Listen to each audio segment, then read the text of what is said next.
Welcome to another Speak Tagalog language learning lesson. In Tagalog, inaanyayahan ko po kayong muli sa isang pag-aaral ng Speak Tagalog, a Basic Primer. This is Miss Juanita de Guzman Gutierrez, BSCD, MSCD. In Tagalog, ito po si Binibining Juanita de Guzman Gutierrez, PSCD, MSCD, na nagsasalita po sa likod ng video na ito. In English, this is Miss Juanita de Guzman Gutierrez, BSCD, MSCD, speaking to you over the video. And I'm a writer of 22 books, university professor, journalism teacher, and school paper advisor, New York City school teacher, Hindi is where I am. And my first book is Speak Tagalog, a Basic Primer, written by yours truly, Juanita de Guzman Gutierrez, BSCD, MSCD. And on the left is Christ Like Mom and Dad. This is an English Tagalog book. In Tagalog, Christ Like Mom and Dad is Makadiyos Kristo na tatay at nanay. Written by yours truly, Miss Juanita de Guzman Gutierrez, BSCD, MSCD. And all of my 22 books you'll find at outskirtspress.com, Amazon, all bookstores near you worldwide, and at my two websites, Juanita Gutierrez, BSCDMSCD.com, JuanitaGutierrez.com. How are you all? I hope that my video finds you all very well and happy. And in Tagalog, sana po ay mabuti ang inyong pakiramdam. At nagpapasalamat po ako sa lahat ng aking mga tagatangkilik. In English, I would like to take this opportunity to give my love, light, and gratitude to all my wonderful subscribers, those who like, shares, comments, and subscribe. And we continue to our Tagalog basics. Plural with S, basics. Singular, basic, without S. It all means the same. Pangunahing kaalaman. Kaalaman. Pangunahing kaalaman. That's basics, Tagalog basics. Whether a singular basic or with S plural, it all means pangunahing kaalaman, the same thing. And now we're going to discuss numbers. Number, singular with S, plural, it all means the same word, bilang. Bilang. First syllable B, second syllable lang.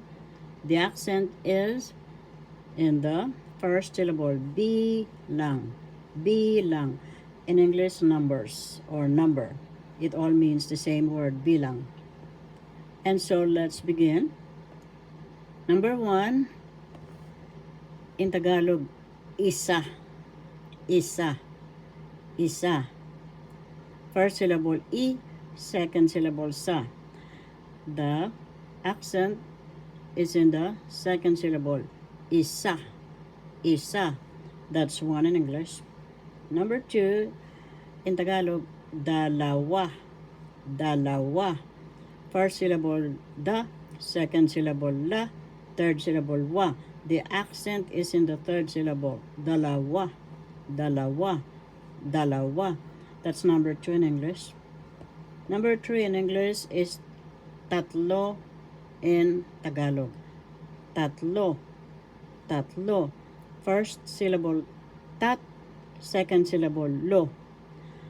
The accent is in the second syllable. Tatlo. Tatlo. Tatlo. That's 3 in English. Number 4, in Tagalog, apat. Apat. First syllable a, second syllable pat. The accent is in the first syllable, apat. Apat. Apat. That's 4 in English.